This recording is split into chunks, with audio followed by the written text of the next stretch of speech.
जो general election है इसमें दोबारा उनका वही गिला है। तो क्या कहेंगी कि कराची के अंदर भी इंतखाबात जो हैं वो उन पर भी सवाल निशान होगा?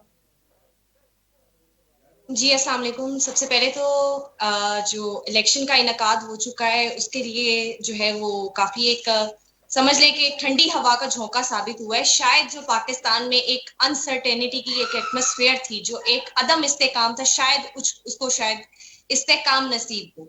अब मैं आती हूँ आपके दूसरे सवाल की जानिब कि कराची में हाफिज नईमुर रहमान की जो सीट है, जिस तरह से पहले मेयरशिप के लिए जो पॉलिटिकल इंजीनियरिंग की गई या मनोवरिंग की गई, तो वो सबके सामने किस तरह से उनकी सीट को हथियाया गया। बाकायदा तौर पे मुर्तजा वहाब जो है उनको जबरदस्ती मेयरशिप जो है वो उनको दी गई प्लेट में रखकर।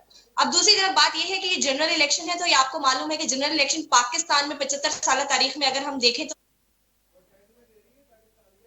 लेकिन जिस तरह से आज दिन शुरू होते ही पोलिंग डे में जिस तरह से शिकायत मौसूल हो रही थी, मैं खुद भी जिन जिन हलकों में गई और जहां पर मैंने देखा कि पोलिंग का एक सबसे पहले जो अमल था वो बहुत ज्यादा सुस्त रवि का शिकार था। दूसरी तरफ ये देखने में आया कि लोगों का जो वोट जहां पर उनको कास्ट करना था और जिस तरह से उनको मुतला किया गया था इलेक्शन कमीशन की जाने से, जब वो वहां पहुंचे तो वहां पर उनको वोट कास्ट नहीं करने दिया गया, इस बुनियाद पर जी आपका वोट यहाँ पर मौजूद नहीं है।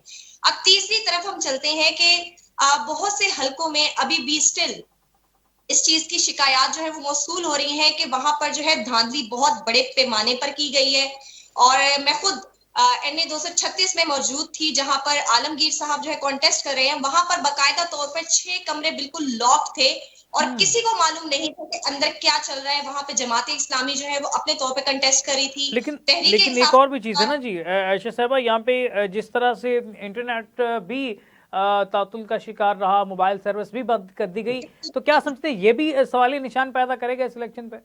बिल्कुल, देखिए कोऑर्डिनेशन नहीं था किसी जमात का अपने नुमाइंदों के साथ, अपने रिटर्निंग ऑफिसर्स के साथ, अपने पोलिंग एजेंट्स के साथ। वहां पर क्या शिकायत मौसूल हो रही थी, किस तरह की शिकायत थी, किसी को कुछ मालूम नहीं था कि हमें कहां पर जो है वो मुतला करना है और कहां पर जो है हमें बात करनी है, इन मसलों को कैसे सॉर्ट आउट करना है।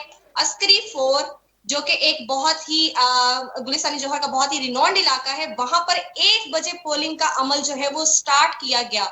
वहां पर जो उम्मीदवार है सैयद ताहा, वो खुद वहां पर गए और उन्होंने वहां पे अपना एहतजाज रिकॉर्ड करवाया। फिर उसके बाद उन्होंने इस चीज का ऐलान भी किया कि मैं जो हूँ वो अब जो है वो मुतलका ऑफिस जा रहा हूँ, वहां जाकर अपना रिकॉर्ड जो है वो एहतजाज रिकॉर्ड करवाऊंगा। तो इस तरह की जो बड़े पैमाने पर जो शिकायत है उनको हम नजरअंदाज नहीं कर सकते।